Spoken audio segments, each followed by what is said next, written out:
Hello everyone. जैसा कि हम लोग इकोनॉमी में कहाँ तक के देखा था, हमने मनी सप्लाई तक के देखा था और आई थिंक ये इकोनॉमी का 5वां लेक्चर होगा। तो हमने कल मनी सप्लाई तक के देखा, बहुत सारे अकाउंट्स देखा, कंपनी देखा, कितनी तरह के पब्लिक कंपनी होती है, गवर्नमेंट कंपनी होती है। तो ये सब हमने देखा था कल, ठीक है। एक इम्पॉर्टेंट चीज़ जो कि जीडीपी वाले लेक्चर में हम लोगों से छूट गया था, वो था नेशनल डिस्पोजेबल इनकम। ओके, तो वो मैं थोड़ा जल्दी में, यही होता है यार, थोड़ा छूट जाता है। मैं सोच रहा हूँ कि बीपीएससी एग्ज़ाम के कम से कम 20 दिन पहले मैं पूरा कंप्लीट करा दूँ, ताकि आप लोग को रिवीजन भी करना हो।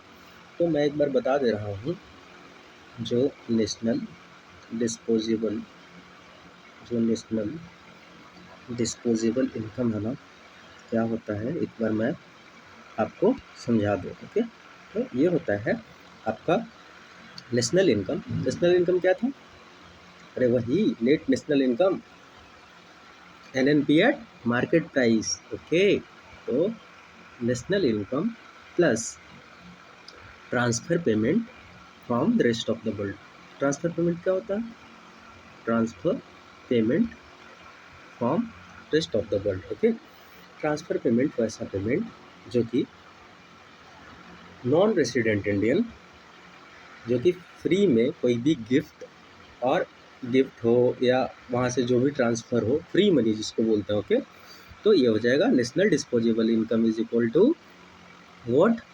National disposable income is equal to national income, that is net national income या net national product at market price. NNP at market price देखा था ना। एनएनपी कैसे आया था हमारा, याद करो।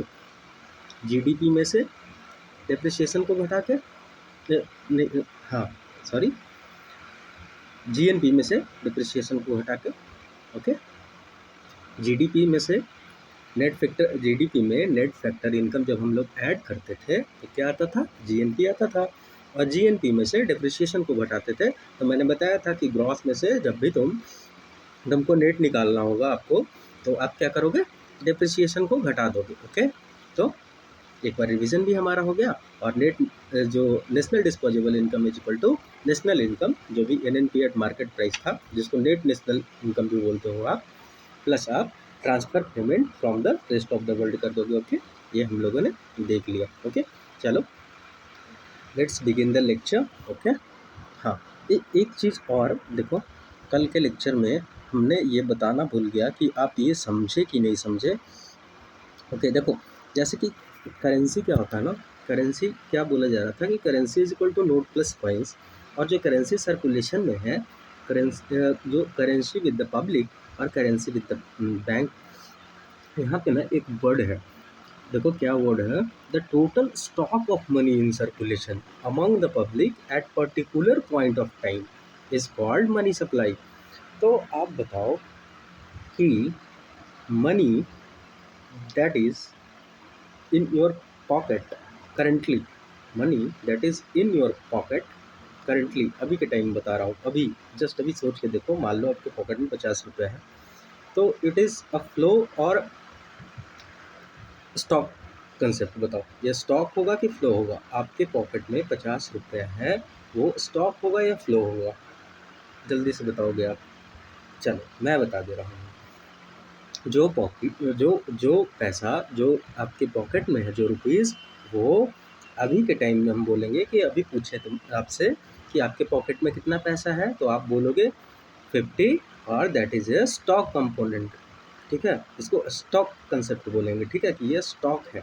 ठीक है, और मैं पूछूं कि सुबह से लेके शाम तक के, या विद इन पिछला एक महीना में, या पिछला एक वीक में आपके पास कितना पैसा रहा, कितना, या एक मंथ में पूछूँ तो, ठीक है, एक मंथ में बोलूँ तो, एक मंथ में तो आप बोलोगे कि इतना था, इतना खर्चा हो गया। तब वो अगर जब टाइम का बात कर लेंगे, टेन्योर का, तो फ्लो कॉन्सेप्ट हो जाएगा। तो स्टॉक और फ्लो में आपको समझ में आ गया। अभी आपसे पूछा जाए कि आपके पॉकेट में कितना पैसा है, तो that is a stock component, जो आपका आंसर होगा। यही पूछा जाए कि सुबह से आप शाम तक के आपके पास कितना पैसा था, तो that will be flow concept. समझ में आ गया? तो समझाने का मतलब क्या था? समझाने का मतलब ये था, the total stock of money in circulation, मतलब current point, particular point of time पे, ठीक है, उसको मनी सप्लाई बोलते हैं। जो total stock of money in circulation among the public at particular point of time is called money supply. और money supply में हम लोग देखे थे कि money of the public, public ऐसा नहीं गवर्नमेंट का मनी नहीं, okay, in the cash form और इन द डिपॉजिट फॉर्म, वही देखे थे।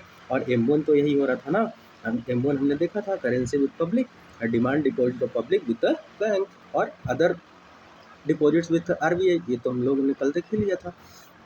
अब हम लोग समझेंगे मनी सर्कुलेशन को, ठीक है।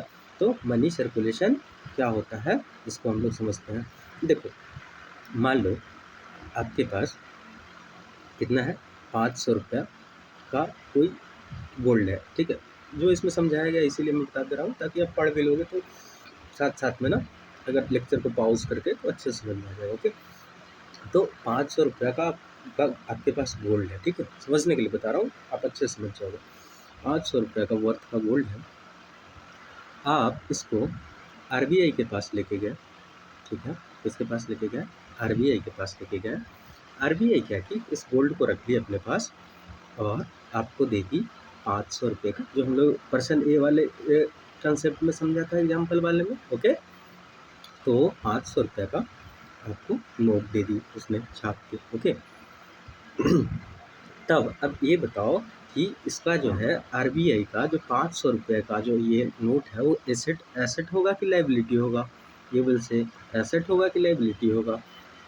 तो ये लाइबिलिटी होगा। RBI का जो बैलेंस शीट होगा उसमें कैसे बनेगा, एसेट, ये एसेट हो गया और ये लाइबिलिटी हो गया, ठीक है, लाइबिलिटी हो गया। तो आप जो गोल्ड दिया आपने, तो RBI क्या लिखेगी कि गोल्ड है मेरे पास 500 रुपये का, ओके। और लाइबिलिटी क्या हो गया, करेंसी, जो आपको RBI currency held by public, okay, ठीक है। अब इसके बाद क्या होगा, आगे हम लोग देखेंगे इसको, यहाँ पे भी समझाया हुआ है।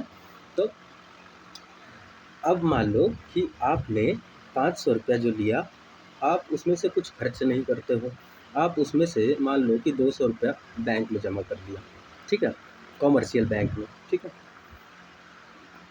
तो RBI का लाइबिलिटी में तो कोई चेंज नहीं होगा, ओके, लेकिन कॉमर्शियल बैंक का अलग से बैलेंस शीट हो जाएगा, वो हम लोग आगे देखने वाले हैं। देखो, हमने समझाया जैसे कि ये 500 आपने यहाँ पे गोल्ड दिया, RBI के पास गोल्ड लेके गए, RBI आपको पैसा दे दी, ठीक है। तो RBI में का एसेट में वर्थ 500 और उसकी लायबिलिटी वर्थ 500। यहाँ पे कॉमर्शियल बैंक का अभी तक के कोई रोल नहीं है, ठीक है। मनी सप्लाई कितना हो गया हमारा, 500, ठीक। आगे बढ़े, कोई दिक्कत नहीं, कोई दिक्कत तो नहीं लगता मुझे, तो होना चाहिए आपको। अब देखो, अब क्या ये पर्सन क्या किया कि 200 रुपया उसमें से उसने अपने पास रखा, ठीक है, बहुत चालाक आदमी था, 200 रुपया अपने पास रखा और 300 रुपया इसने बैंक में जमा कर दिया। तो बैंक का बैलेंस शीट में क्या लिखा जाएगा, वॉल्ट कैश, जो वॉल्ट इसी को बोलते हैं जो बैंक के पास आप जमा करते हो, ठीक है। तो वॉल्ट उसका, तो उसमें उसने लिखेगा, उसका अपने लायबिलिटी में लिखेगी कमर्शियल बैंक कि deposit of the public that is ₹300, ये एसेट, ये लायबिलिटी। अब यहाँ पे ना RBI का लायबिलिटी में कुछ चेंजेस लिखा जाएगा, जैसे कि करेंसी हेल्ड बाय पब्लिक 200 और vault cash held by the bank that is 300, लेकिन एसेट और लायबिलिटी में कोई चेंजेज अभी तक के नहीं हुआ है, आगे चेंजेज होगा वो हम लोग देखेंगे। अब सपोज करो कि यहाँ पे जो बैंक है वो तो आइडियल एसेट को रख के क्या करेगा, है ना। मान लो कि बैंक को भी तो उसका डे टू डे खर्च चलाना है ना, तो बैंक जो है वो तो भी अपना फंड जो है वो कहीं पार्क करेगी, या तो लोन दे या फिर RBI में जमा कर दे या पब्लिक को लोन में बांटे, है ना, पब्लिक को लोन में बांटे, दो में से एक काम करेगी, या तो ये करेगी या तो ये करेगी। अभी हम लोग एग्जाम्पल के लिए यहाँ पे यही समझेंगे कि ये RBI में पार्क कर रही है फंड को, ठीक है। तो इसने क्या कर दिया कि बैंक जो है वो जो कमर्शियल बैंक है, ठीक है, अगेन मैं कमर्शियल बैंक ही बोलूँगा, बैंक तो आरबीआई भी है, ओके। तो कमर्शियल बैंक जो है वो पार्क कर रही है कितना फंड अपना, 200 रुपीज़ जो है वो पार्क कर रही है आरबीआई को, ठीक है, ओके। यहाँ पे लाइबिलिटी ऑफ द आरबीआई में चेंजेज होगा और ये लिखा जाएगा। और क्या, ये तो वॉल्ट ऑफ द कैश पहले कितना देखा था हमने, 200 था, ठीक है, और ओके यही देखा था ना, हाँ 300 था, ओके। हाँ, तो अभी 200 रुपया तो डिपॉजिट्स में चला गया, ठीक है, आरबीआई के पास। लेकिन यहाँ पे देख रहे हो ना एसेट लायबिलिटी में कोई तरह का चेंजेस नहीं हो रहा है, ठीक। चलो यही समझना था यहाँ पे। तो मॉनेटरी बेस क्या हो गया यहाँ पे हम लोग का, मॉनेटरी बेस जो currency held by the public, currency held by the bank and deposit of the bank with the RBI, ठीक है, ये मॉनेटरी बेस हो गया। अगर डिपॉजिट हमने देखा था आरबीआई के सेंस में, वो पिछले वाले एग्जांपल में, ओके। इसमें और कुछ नहीं है। मॉनेटरी बेस को क्या बोला जाता है, M0, और एक हाई पावर्ड मनी है, बेस मनी भी बोलते हैं इसको, सेंट्रल बैंक मनी भी बोलते हैं इसको। तो जहाँ भी मॉनेटरी बेस का बात है तो उसको 2-3 टर्म से तो आपको कंफ्यूज किया जा सकता है, हाई पावर्ड मनी से, बेस मनी से, सेंट्रल बैंक मनी से, आपको कंफ्यूज नहीं होना, ठीक है। चलो अब देखो, इसमें बोला जा रहा है कि 50 रुपये मान लो कि गवर्नमेंट टैक्स ले लेती है, किससे लेगी, इंडिविजुअल से लेगी, है ना। तो इंडिविजुअल के पास क्या हो जाएगा, पहले तो 200 रुपया था कैश उसके पास, लेकिन अब बच गया 150, ठीक है। और ये 300 वाला तो पहले वाला एग्जाम्पल में जो था वही चलेगा, ये देखो तो वही है ना, इसमें तो कोई चेंजेस नहीं हुआ। तो क्या हुआ कि 50 रुपया जो ले ली बैंक, सॉरी हाँ देखो, अब जो गवर्नमेंट है ना वो कहाँ डिपॉजिट करेगी, गवर्नमेंट का ट्रेजरी में डिपॉजिट होगा। तो आरबीआई का जो है लाइबिलिटी में कोई चेंजेस नहीं हो रहा है, ठीक है, क्योंकि उतना का ही उतना ही मनी है, ठीक है। और मनी सप्लाई में कमी हो जा रहा है, मनी सप्लाई कितना हो जा रहा है, 450 हो जा रहा है मनी सप्लाई, अरे भाई currency held by public, exactly right. और the currency deposited in the bank, यही तो डेफिनेशन हमने पढ़ा था, नहीं समझे, अरे भाई देखो लोगों ने क्या पढ़ा था, currency held by public, currency held by the bank and deposit of the bank with the RBI, यही पढ़ा था। और यही चीज़ यहाँ पे है, करेंसी हेल्ड बाई पब्लिक ये हो गया, और deposit of the bank with the RBI ये तो है, तो कितना हो गया 250। और वॉल्ट कैश में इसका 200 रुपया आइटम पड़ा हुआ है, तो 450 ही हुआ ना। अब 50 रुपया तो गवर्नमेंट का ट्रेजरी में है ना, तो इसको काउंट क्यों करेंगे हम लोग, बताओ, नहीं करेंगे, बिल्कुल सही बात, नहीं करेंगे, ओके। चलो देखते हैं, अब देखो अब क्या हो गया, यहाँ पे ना क्या देखा जा रहा है कि आरबीआई जो है ना वो सम कुछ गोल्ड को बेच के और फॉरेन एक्सचेंज रिजर्व और कुछ भी रख सकती है। हमने देखा था कि आरबीआई का फॉरेक्स रिजर्व में क्या क्या होता है। तो आरबीआई क्या की कि कुछ जो यहाँ यहाँ पे कितने का गोल्ड था, 500 का गोल्ड था, उसमें से क्या किया उसने कि कुछ गोल्ड को बेच के फॉरेन एक्सचेंज रिजर्व खरीद ली, गवर्नमेंट सिक्योरिटीज़ खरीद ली, ठीक है, वो अपना एसेट के साइड में रख लेती है। तो फिर यहाँ पे तो कोई चेंजेस होने वाला बात ही नहीं है, वही चीज़ लिखा हुआ जो ऊपर वाले चीज़ में लिखा हुआ था, सेम सेम, बस यहाँ पे चेंज किया गया, देख लो, ठीक है, और कुछ नहीं, यही समझना था इसमें। आई होप कि आप समझ गए होंगे। तो मॉनेटरी बेस कितना हो जाएगा हमारा 450, मनी सप्लाई भी 450, ठीक है। अभी हम लोग आगे पढ़ेंगे कि मनी मल्टीप्लाई कैसे होता है, ठीक है, ठीक है, और मनी मल्टीप्लायर का फार्मूला क्या होता है, ठीक है, ठीक है। मनी सप्लाई क्या होता है, money supply is equal to, बताओ किसी को याद आ रहा है, पढ़े होगे कहीं ना कहीं, money supply is equal to, money supply is equal to क्या हो जाएगा, monetary base into money multiplier. इसको समझेंगे, अभी अगर आपको नहीं समझ में आ रहा कोई बात नहीं, आगे हम लोग समझ लेंगे, ओके। चल आगे बढ़ते हैं। देखो डिमोनेटाइजेशन हुआ था, कितना तारीख को हुआ था, ये आपके यूपीएस एग्ज़ाम के पर्सपेक्टिव से इंपॉर्टेंट हो जाता है। तो हालांकि पूछेगा तो अभी नहीं, बहुत टाइम हो गया, आउटडेटेड न्यूज़ हो गया, 8 नवंबर 2016 को हुआ था। 500,000 रुपये का नोट को डिमोनेटाइज किया गया। आरबीआई एक्ट 1934 ये बोलता है कि on the recommendation of central board of RBI, government जो है ना डिक्लेयर कर सकती है bank notes of any denomination shall cease to be a legal tender, मतलब उसको बोल सकती है कि ये रुपीज़ जो है आपसे वैध नहीं होगा और इसको आप रिटर्न करवा दो। तो डिमोनेटाइजेशन क्या लीड हुआ ये समझने के लिए बोल रहे हैं यहाँ पे। तो ये लाइबिलिटी ऑफ द आरबीआई को एक सर्टेन एक्सटेंट तक है, ऐसा नहीं कि पूरा लाइबिलिटी ही खत्म हो गया, क्योंकि ओल्ड रोड सुने होगा कि पैसा को जो है ना फेंका जा रहा है रोड पे, बहुत सारा पैसा जो है जिनके पास बहुत था, तो एक हद तक के आरबीआई का लाइबिलिटी बताया था ना हमने, तो फिर आरबीआई का लाइबिलिटी में कमी आई। Okay, and hence in turn led to transfer of wealth from holder of illicit bank money to the public sector। Okay? चलो, अब इसका इम्पैक्ट बोल रहा है कि लिक्विडिटी पे क्या इम्पैक्ट पड़ा, तो ऑब्वियस सा बात है ना कि लिक्विडिटी कमेगा ही। देखता उस टाइम आपने देखा था लोग कितने लाइन में लग के कितने मतलब 2-2 हज़ार रुपये का नोट मिलता था एक दिन में, ठीक है, तो लिक्विडिटी पे इफेक्ट पड़ेगा। ठीक है, ठीक, यही बोला जा रहा है इससे रिजल्टेंट टू, और जो लिक्विडिटी में कमी पड़ा तो हाँ, बैंक के पास जो है ना एक टाइम के लिए लिक्विडिटी में कमी आया, लेकिन जो थोड़ा जो बैंक के पास जो है ना पैसा जो है ना वो एक बार में ज़्यादा जमा हो गया, डिपॉजिटेड विद द बैंक जमा हो गया, मार्केट में लिक्विडिटी मतलब कैश में लिक्विडिटी का कमी हो गया, ये हमने बताया। ठीक है, और जिससे कि इंटरेस्ट रेट सस्ता हो गया, मनी सप्लाई क्या होगा, मनी सप्लाई रिडक्शन हो गया। हाँ, वही था, हमने देखा था। देखो कुछ इंपॉर्टेंट उतना इसमें समझने वाला है नहीं, जो थोड़ा बहुत मेजर एरिया है, मेंस के लिए इंपॉर्टेंट हो सकता है, तो कहीं पे आपसे पूछ दिया जाए तो अलग चीज़ है, प्रीलिम्स पर्सपेक्टिव से उतना इंपॉर्टेंट अभी नहीं रहा।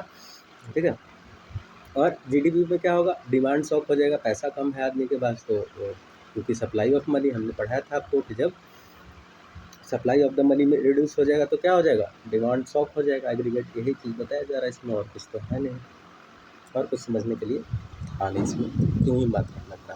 तो वो मनी क्रिएशन कैसे होता है, दो मान लो तुम्हारे पास 100 रुपया है, ठीक है, 100 रुपीज़ है आपके पास, आप इसमें से 50 रुपया अपने पास रखते हो, ठीक है, और 50 रुपया जो है वो बैंक को देते हो।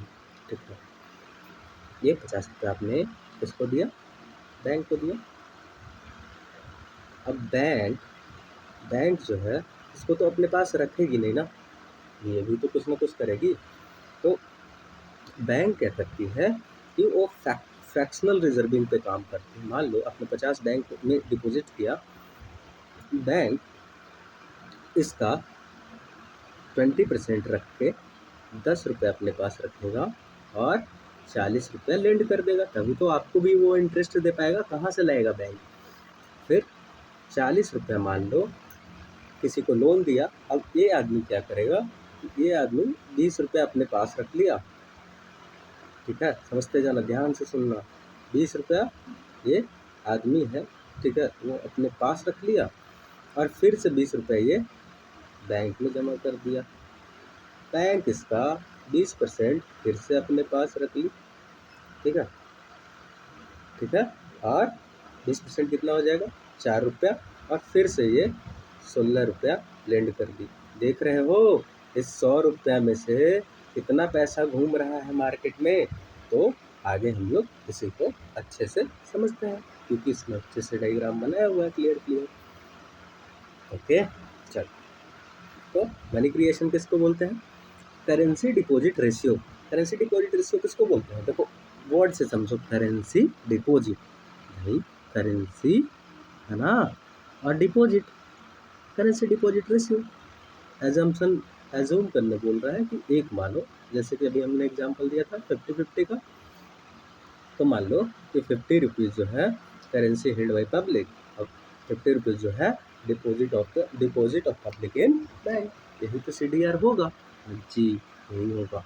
चल, तो यही चीज़ बताया गया है, इक्वल्स टू 1, 50-50-50। ओके, 50-50 बिस्किट मत समझ लो। ओके, तो रिजर्व डिपॉजिट रेशियो, अब रिजर्व डिपॉजिट रेशियो क्या होता है, अब रिजर्व्स ऑफ द बैंक, सब पैसा तो थोड़ी ना खर्चा कर देगा बैंक। देखो अगर सब पैसा, जैसे कि हमने बताया अभी कि बैंक जो है 50 रुपीज़ में से उसको जो है 10 रुपया रखना पड़ रहा है, मान लो कि कोई बहुत अफवाह उड़ गया कि बैंक बंद होने वाला है, या कोई भी तरह का लिक्विडिटी शॉक आ गया है मार्केट में, ठीक है, तो बैंक के पास कुछ पैसा होना चाहिए ना।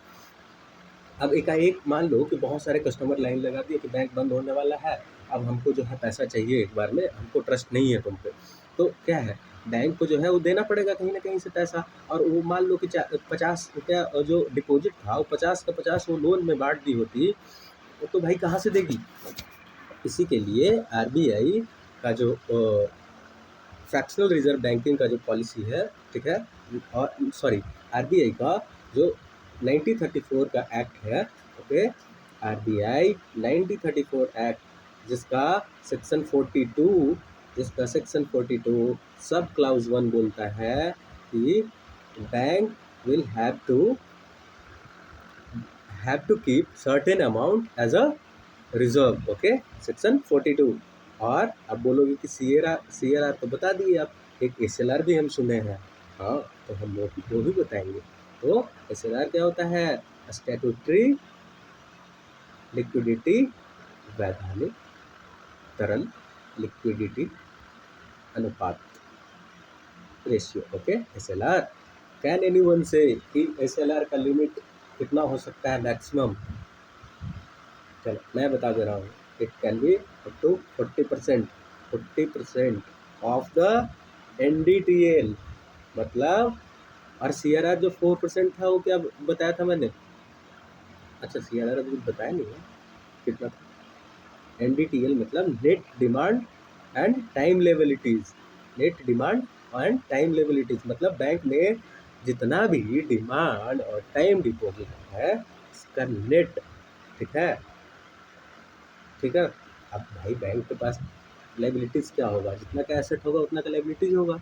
तो net demand and time liabilities का 40% तक के एसएलआर में रखा जा सकता है। लेकिन अभी कितना है, कैन एनीवन से। आई होप कि आपको थोड़ा पता होगा। तो ये 16% के अकॉर्डिंग है, 16% है, ठीक है, NDTL में, लेकिन 40% तक तो हो सकता है। और ये कौन सा एक्ट बोलता है, ये बोलता है बैंकिंग रेगुलेशन एक्ट 1949 का, बैंकिंग रेगुलेशन एक्ट 1949 का सेक्शन 21। देखो मेरे को याद हो गया, आप लोग को याद करने का ज़रूरत नहीं है कि सेक्शन कितना है और क्या है, ठीक है, ठीक है। आरबीआई एक्ट का हमने देखा, आरबीआई एक्ट 1934 सीआरआर बोल रहा था, और एसएलआर जो है लिख दे रहा हूँ, एसएलआर क्या बोल रहा है, बैंकिंग रेगुलेशन है 1949 क्लाउज 21 सेक्शन 21, ओके। सीआरआर हमने देखा था, कैश रिजर्व रेशियो कितना होना चाहिए, 4%, ओके, अभी के टाइम में 4% है, ठीक है। और अब एसएलआर अप टू 40% हो सकता है, ये याद रखना, कोई पूछ दे कभी एग्जाम में कुछ भी पूछ सकता है प्रीलिम्स में। रिजर्व डिपॉजिट रेशियो क्या है, अभी हमने बताया, वही सीआरआर वाला ही बात चल रहा है। रिजर्व्स ऑफ द बैंक कितना है, रिजर्व ऑफ द बैंक, मान लो कि इसमें एग्जांपल में यही समझाया कि, ठीक है, चलो देख लेते हैं। Reserve of the bank 20 rupees, और deposit of the public with the bank 100 rupees, तो कितना आएगा ये आप बताओ जल्दी से, 20%, यही आएगा ना, यही मैं समझाना चाह रहा था। तो RDR इज इक्वल टू 0.2 और 20% means what, individual deposit sum of money, यही चीज़ मैंने समझा दिया आपको, ठीक है। आगे बढ़े, और bank can keep the reserve either with the themselves and SLR, ठीक है। और आरडीआर जो रिजर्व डिपॉजिट रेशियो है, यही सम है किसका, सीआरआर और एसएलआर का, जो हमने आपको समझा दिया। आई होप कि आप समझ गए होंगे, अगर आप ध्यान से सुनोगे तो समझ ही जाओगे, ठीक है। अब हम लोग क्या समझेंगे कि मैकेनिज्म ऑफ मनी क्रिएशन कैसे होता है, ठीक है। चलो यहाँ पे समझने से पहले एक बार ब्रीफ में हम आपको समझा दें, तब जो है आगे समझने में आसानी होगा, ठीक है। मान लो कि आपके पास यहाँ पे जो कैश जो हम टोटल मनी सप्लाई को हम लोग एच से समझ रहे हैं, ठीक है, एच है, ठीक है। आप जो है इसमें से H/2 बैंक में जमा कर देते हो, कहाँ जमा करते हो, बैंक में, ठीक है। एच इसलिए लिया गया है, हम आपको 100 का एग्जांपल लेके भी समझा सकते थे, लेकिन उसमें थोड़ा सा प्रॉब्लम हो जाएगा, ठीक है। चलो एच से समझाया गया तो एच से ही समझते हैं, ओके। इससे नहीं समझ में आएगा तो हम 100 कर से भी समझा देंगे, आप बताओगे मुझे, ठीक है। तो H/2, एच जो है ना मनी सप्लाई को माना गया है यहाँ पे, H/2 जो है वो बैंक में डिपॉजिट किया गया, ठीक है। अब बैंक हमने बताया था कि फ्रैक्शनल रिजर्व बैंकिंग एक काम करेगी, तो बैंक क्या करेगी, 20% मान लो 20% इसका कितना होगा, तो 0.2 इंटू h/2 है ना, h/2 कितना आ जाएगा। ठीक है, तो इसका फ्रैक्शनल रिजर्व बैंकिंग करेगी। तुम 100 से ही समझो, आगे देख के मैं समझा दूंगा। अभी तो मैंने 100 से समझाया है। चलो 100 रुपीज़ लो ना, बैंक को दिए। 100 बैंक क्या की, सॉरी, हाँ, एक मिनट यार, 50 रुपीज़ अपने पास रखे, 50 रुपीज़ बैंक को दिए। 50 रुपीज़ में से क्या कर रही थी बैंक, अपने पास 10 रुपये रख रही थी, 40 रुपये लोन में दे रही थी। ठीक है, फिर ये पर्सन क्या कर रहा था, ये जा रहा था 40 रुपये में से, ये मान लो कि फिर 20 अपने पास रखा, 20 बैंक को दे दिया। और बैंक क्या कर रही थी, फिर इसका 20% अपने पास रख रही थी, है ना, 4 रुपीज़ अपने पास रखी और 60 रुपीज़ लोन में दे दी। तो यही समझाया गया बेसिकली। तो उसको हम लोग एच के थ्रू समझते हैं, तो अच्छे से समझ पाएंगे। ओके, चलो, तो यही समझाया गया। देखो पर्सन 1 के पास H2 vault and cash bank के पास H/2 रहेगा। H टोटल मनी सप्लाई है, डिपॉजिट किया पब्लिक, तो वॉल्ट में H/2 होगा, तो करेंसी बेस पब्लिक कितना बनेगा, H/2। चलो 20% वाला फॉर्मूला चलेगा यहाँ पे। H/2 क्या है, deposit of the public, vault में इतना ही होगा। लेकिन देखो बैंक फिर से मनी क्रिएशन, यही लोन दे रही है, तो 0.8 इंटू H/2 हो गया। कोई दिक्कत यहाँ तक के, टोटल मनी सप्लाई कितना हो गया, टोटल मनी सप्लाई H, लेकिन है ना, हाँ, अभी देखेंगे मनी सप्लाई कैसे बढ़ेगा। यही फ्रैक्शनल रिजर्व बैंकिंग का बात कर रहा था कि देखो, पढ़ ही देता हूँ। But RDR is 20%. Bank will keep only 20% of the deposit money in its vaults as cash reserve money, and the rest it will lend to some other person P2. So now the first person has H2 as cash, H2 deposit form बता ही दिया। Second person P has money 0.H/2, that is 0.4H, यही आएगा ना। इसको 0.8 को divide करोगे 2 से तो क्या आएगा, 0.4H आएगा ना। So the total money supply in economy increase to H plus 0.4H। समझ में आ गया, B2 कितना हो गया, 1.4H हो गया। So this is impossible because bank has given the liberty to keep only a fraction of deposit money as a reserve in their vaults and rest they can lend to others। ठीक है, नहीं देगा तो कहाँ से खर्चा, day to day business जो उसका उतना स्टाफ बन के काम करता है, कहाँ से बैंक खर्चा चलाएगी अपना। ठीक है, इंटरेस्ट कहाँ से देगी तुमको सेविंग अकाउंट पे, और तुम कहाँ से FD कर पाओगे, आप बताओ। This is called fractional reserve banking. So additional money is getting credited through fractional reserve banking. This has been represented in following table. हाँ, यही चीज़ समझाया गया है और कुछ नहीं इसमें लिखा हुआ है। अब सोचो कि फिर से पर्सन 3 के लिए बताया जा रहा है कि पर्सन 3 भी देगा, तब उसमें भी देखेंगे कि 20% वो जमा करेगा, उसका आधा मनी देखेंगे तो रख लेगा। देखो यही समझाया गया है और कुछ नहीं। ये तो हम लोग समझ ही गए थे कैसे H2 हो रहा था। ठीक है, आधा देखो भाई, H मनी सप्लाई, आधा जो है करेंसी अपने पास रख ले रहे हो तुम चालाक आदमी। ठीक है, खर्चा चलाने के लिए आधा दे दे रहे हो बैंक को। अब बैंक क्या कर रही है, इतना तो वॉल्ट में रखेगी ना अपने पास, हाँ क्यों नहीं रखेगी। अब जो है ये H/2 में से 0.4H देखा था ना हम लोग कैसे, और इसका जो हाफ है वो फिर ही क्या करता है, ये जवान फिर से बैंक में जमा कर देते हैं जाके। ठीक है, बैंक क्या करेगा, बैंक फिर इसका 20% अपने पास रखेगा। ठीक है, और दे देगा फिर से इसको लोन। अब इसके बाद फिर से ये जाएगा, ऐसे ही चलते रहेगा चलते रहेगा। यहाँ पे यही समझा गया है कि देखो ये टोटल मिला के यहाँ 3 ही एग्जाम्पल तक के, पर्सन 4, पर्सन 5, जितना ऐसे ही होता है। ठीक है, इसी तरह चलता है, मनी क्रिएशन ऐसे ही होता है। ठीक है, तो अब मनी सप्लाई देखो यहाँ पे टोटल कितना आ गया, टोटल आ गया मनी सप्लाई आपका, मैं गंदा कर देता हूँ यार, तो समझने के लिए तो करना पड़ेगा ना, 5H/3 हो गया। ओके, और ये टोटल आ गया। हाँ, बैंक के पास भी इतना पैसा है रिजर्व में, देख रहे हो, मतलब ये को इसको जोड़ोगे टोटल 5/3 आ जाएगा। ठीक है, तो मनी सप्लाई देखो 5H/3, और मॉनेटरी बेस कितना था, वही M0, हाई पावर मनी, याद आ रहा है कुछ, हाँ दैट इज एच। और पैसा कितना हो गया अब हमारे पास, एच से 5/3 टाइम्स, इट मीन्स 5/3 को डिवाइड करो कितना आएगा, 3, 1.6, 1.66 टाइम। 1 रुपया, 1 रुपया 66 पैसा में कन्वर्ट हो गया। This can be 2, this can be 3, this can be 4।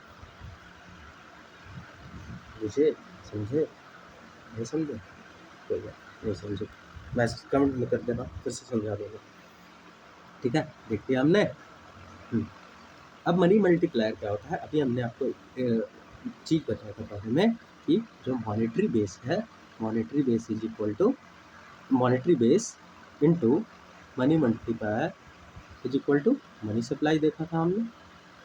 तो भाई तुमसे पूछा जाए कि मनी, अभी हमने देखा ना ये मनी सप्लाई है ना, तो आप समझो ये मनी सप्लाई है ना 5h/3। तो मनी सप्लाई में क्या देखा हमने, मॉनेटरी बेस में जितना भी मनी मल्टीप्लायर हो रहा है तो इसको मिला के मनी सप्लाई टोटल आएगा ना। अरे यार यही तो मनी मल्टीप्लायर है, यही सब तो मनी मल्टीप्लायर है, यही सब तो मनी मल्टीप्लायर है जो हो रहा है यहाँ पे, ठीक है। तो क्या देखा हमने यहाँ पे, यही देखा कि मॉनेटरी मनी सप्लाई जो है यहाँ पे, ठीक है। अरे इसको देखो तुम ऐसे नहीं समझे, monetary base into money multiplier is equal to money supply आएगा ना। इसको इस साइड करोगे तो मल्टीप्लाई हो जाता है ना, रेशियो में, रेशियो देखो money multiplier is equal to money supply by monetary base दिया हुआ है, तो अगर इसको इधर ले जाओगे तो ये इनटू में आ जाएगा ना, हो जाएगा is equal to money supply. तो मनी सप्लाई कितना हो गया हमारा, money supply is equal to 5h/3, okay. और ये कितना हो जाएगा, अब हमारा मॉनेटरी बेस कितना था, मॉनेटरी बेस एच था, और मनी मल्टीप्लायर कितना हो गया हमारे पास 5/3। तो यही तो पूछा जा रहा हमसे, मनी मल्टीप्लायर। बुझे, नहीं बुझे, नहीं बुझे तो तुम ऐसे ही बुझो जैसे लिखा हुआ है उसमें। चल देखते हैं, ठीक है, समझेंगे हम लोग अच्छे से, ठीक है। Money supply 5h/3, monetary base H, high power money, इसको काटो कुटोगे तो 5/3 आएगा, ठीक है।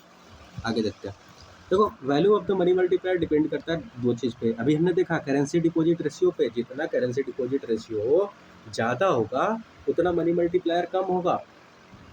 अरे जितना करेंसी डिपॉजिट, मान लो कि बैंक जो है ना 50 रुपया में से 30 रुपया रख ले रही थी, तो मनी मल्टी 20 रुपया ही लेंड कर पाएगी ना भाई, समझ गए, हाँ। तो इस पर डिपेंड करेगा। और अगर CDR कम होगा, अगर करेंसी डिपॉजिट रेशियो कम होगा तो क्या होगा, सॉरी रिजर्व उल्टा समझा दिया यार, रिजर्व डिपॉजिट रेशियो, हाँ ये उसको रिजर्व डिपॉजिट रेशियो में समझ लेना, ठीक है। करेंसी डिपॉजिट रेशियो में तुम जितना बैंक में जमा करोगे, ठीक है, पिछला वाला तो भूल जाओ, मैं दूसरा वर्ष समझा कर रहा था। तो करेंसी डिपॉजिट रेशियो में तुम मान लो कि 100 रुपया में से पहले 50 जमा कर रहे थे, अब 80 जमा करोगे, ठीक है। अब 80 जमा करोगे तो क्या होगा, बैंक जो है वो ज़्यादा लोन लेंड कर पाएगी, ज़्यादा लेंड कर पाएगी ना, तब क्या होगा, तब जो है दूसरा पर्सन के पास भी ज़्यादा पैसा आएगा, ठीक है। दूसरा पर्सन के भी पास पहले 40 आ रहा था, अब 60 आने लगा, तो ये भी अब 30 पार्क करेगा ना बैंक में, पहले तो 20 ही कर रहा था। तो देख रहे हो, और मनी मल्टीप्लायर बढ़ेगा तो इस किस पे डिपेंड करता है, तो करेंसी डिपॉजिट रेशियो पे। अगर करेंसी डिपॉजिट रेशियो बढ़ेगा तो मनी मल्टीप्लायर भी बढ़ेगा। और किस पे डिपेंड करता है, और डिपेंड करता है रिजर्व डिपॉजिट रेशियो पे, ठीक है, कि बैंक कितना रिजर्व करती है, यही चीज़ मैंने पहले समझाया, ठीक है। कि अगर बैंक ज़्यादा रिजर्व रखेगी तो जो मनी का मल्टीप्लायर है वो कम हो पाएगा, ठीक है, लेकिन रखना भी ज़रूरी है। तो ठीक है। अब रिजर्व डिपॉजिट रेशियो यहाँ पे क्या लिखा गया है, which is equal to reserve, required reserve plus excess reserve, okay, और कुछ नहीं है। देखो मनी मल्टीप्लायर का एक और तरह से समझाया गया है, हाँ, और ये है ना, reserve deposit ratio depend upon RBI regulation, so money multiplier can be also defined as 1 plus जो करेंसी डिपॉजिट रेशियो है, ये आप जब करोगे divided by currency deposit ratio plus reserve deposit. Currency deposit ratio हमने देखा था ना 50/50, ठीक है, और रिजर्व डिपॉजिट रेशियो भी देखा था कितना 20/100 ना, कितना आ रहा था 0.2 ना, यही आएगा रिजर्व डिपॉजिट रेशियो जब उसको परसेंटेज में करोगे तो हाँ 0.2 ही आएगा पक्का। तो इसको जोड़ोगे तो क्या आएगा 2/1/2 और 20/12 करोगे, ठीक है, तो ये आ जाएगा 5/3 आ गया। यही 5/3 यहाँ पर भी था, है ना, समझ गया। कुछ नहीं है, मतलब मनी मल्टीप्लायर इसको ऐसे लिख सकते हैं, यही समझाया गया और कुछ। अब देखो बस RBI देख लेते हैं। आप मॉनेटरी पॉलिसी देखो, मॉनेटरी पॉलिसी जो है ना वो क्या है, ऑब्जेक्टिव है मॉनेटरी पॉलिसी का, पहले हम लोग देखते हैं। तो मॉनेटरी पॉलिसी का जो ऑब्जेक्टिव है ना वो प्राइस जो स्टेबिलिटी है ना उसको ध्यान में रखते हुए, ठीक है, और जो क्रेडिट है ना उसका एडिक्वेट फ्लो होना चाहिए टाइम पे, ठीक है, उसको प्राइस स्टेबिलिटी भी मेंटेन करके रखना है और ऑब्जेक्टिव ऑफ ग्रोथ भी होना चाहिए दिमाग में, ठीक है। यानी मॉनेटरी पॉलिसी बेसिकली यही है कि इन्फ्लेशन प्राइस मतलब वही होता है ना यार, इन्फ्लेशन होता है ना, तो प्राइस स्टेबिलिटी को मेंटेन करके रखना है, प्राइस स्टेबिलिटी को मेंटेन करके रखना है। साथ में RBI को दिमाग में ये भी रखना है कि ग्रोथ के साथ पेस बना के रखना है, ऐसा नहीं कि ग्रोथ कम हो जाए इन्फ्लेशन घटाने बढ़ाने के चक्कर में, ठीक है। अभी बताओगे अभी हम लोग का ग्रोथ रेट क्या है, सॉरी इन्फ्लेशन क्या है, तो देखो इन्फ्लेशन में ना RBI को ना एक बैंड डिनोट किया गया है कि 4 ± 2%, मतलब 6 हो सकता है और 2 to 6 के बैंड में इन्फ्लेशन टारगेट है RBI का, ठीक है। और ये कहाँ से होता है, ये आता है मॉनेटरी पॉलिसी फ्रेमवर्क 2015। चलो देखते हैं इसी से देख लेते हैं, तुमको बिना लाइन बाई लाइन समझे तो हाँ समझ में है ना। तो मॉनेटरी पॉलिसी वैसा ही अथॉरिटी है, ठीक है, RBI, ठीक है, जो कंट्रोल क्या करता है, supply of money in the country.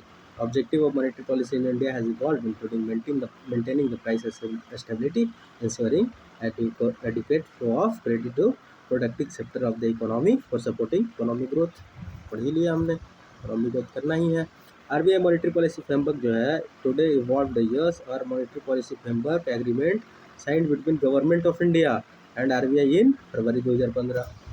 कुछ इंपॉर्टेंट पॉइंट्स है उसको क्विक देख लेते हैं। तो ऑब्जेक्टिव क्या है ऑफ द मॉनेटरी पॉलिसी, तो प्राइमरी यही पढ़ा था हमने, बताया था हमने कि मेंटेन द प्राइस स्टेबिलिटी, ठीक है।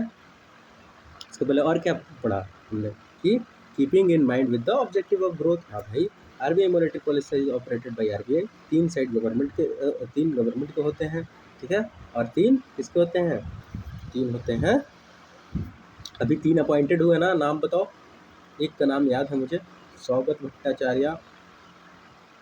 भट्टाचार्य, एक का नाम नागेश कुमार या कुछ, ठीक है, नागेश कुमार, एक और है कोई, ठीक है। तीनों का नाम याद रखोगे, BPSC को ये सबसे बहुत प्यार है। पिछले बार भी जैसे कि फाइनेंस कमीशन वाले ने पूछा था उन्होंने कि कौन कौन से मेंबर हैं जो परमानेंट मेंबर है, उनका नाम बताओ, ठीक है। तो इन्फ्लेशन टारगेट हमने देखा 4% with the band of ±2%। The inflation target decided by the government of India in consultation with RBI, ठीक है। The central government had notified that the above inflation target for the period till the March 31, 2026, कितना तारीख तक है, मार्च 31, 2026 तक के RBI act 1934 provide करता है कि इन्फ्लेशन टारगेट जो है वो गवर्नमेंट ऑफ इंडिया सेट करेगी in consultation with reserve bank of India एक बार 5 साल में, ठीक है। और 2026 तक के ये फिक्स हो गया है, इन्फ्लेशन टारगेट डिसाइडेड हो गया है, ठीक है। इन्फ्लेशन कैसे टारगेट को आप डिसाइड करोगे, तो कंज्यूमर प्राइस इंडेक्स जो NSO रिलीज करती है किसके, कॉम्बाइंड को, CPI कॉम्बाइंड को, ठीक है, published by ministry of statics and MOSPI, ठीक है, ministry of statics and programme implementation NSO, ठीक है। और जो RBI है वो हैव टू फेल, अगर RBI अगर फेल कर जाती है ना तो उसको रिटर्न में देना होगा, उसको RBI को रिटर्न में देना होगा गवर्नमेंट ऑफ इंडिया को कि भाई क्यों हमने इसको फेल किया और फेलवर क्यों हुआ, और remedial action to be taken and estimated time period with which the targeted value would be achieved. Okay, ऐसे ही नहीं है। The government of India constituted monetary policy committee in September 2016 which is now determine the policy repo rate. क्या है repo rate, इसको समझते हैं। तो कोई टर्म मैसेज छोड़ेंगे।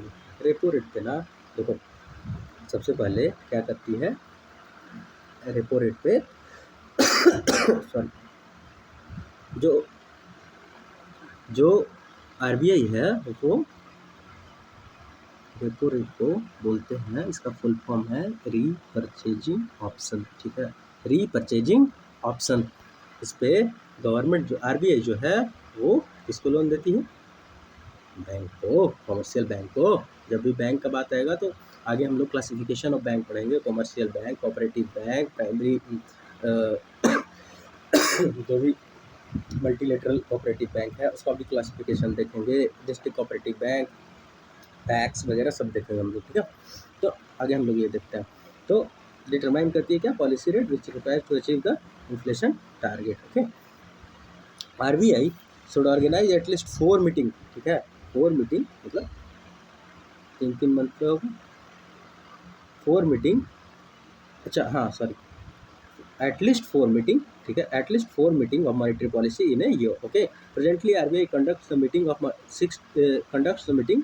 एमपीसी 6 टाइम, 6 बार करती है। मतलब बाई मंथली पॉलिसी होता है कि bimonthly policy, but there can be off cycle meeting of MPC as well as if the situation warrants. Okay, MPC has 6 member, बता ही दिया मैंने। 3 आरबीआई के साइड से, जिसमें आरबीआई के गवर्नर भी होंगे, और 3 जो होगा वो गवर्नमेंट की साइड से होंगे, है ना, appointed by government of India. और सबके पास एक एक वोट होगा।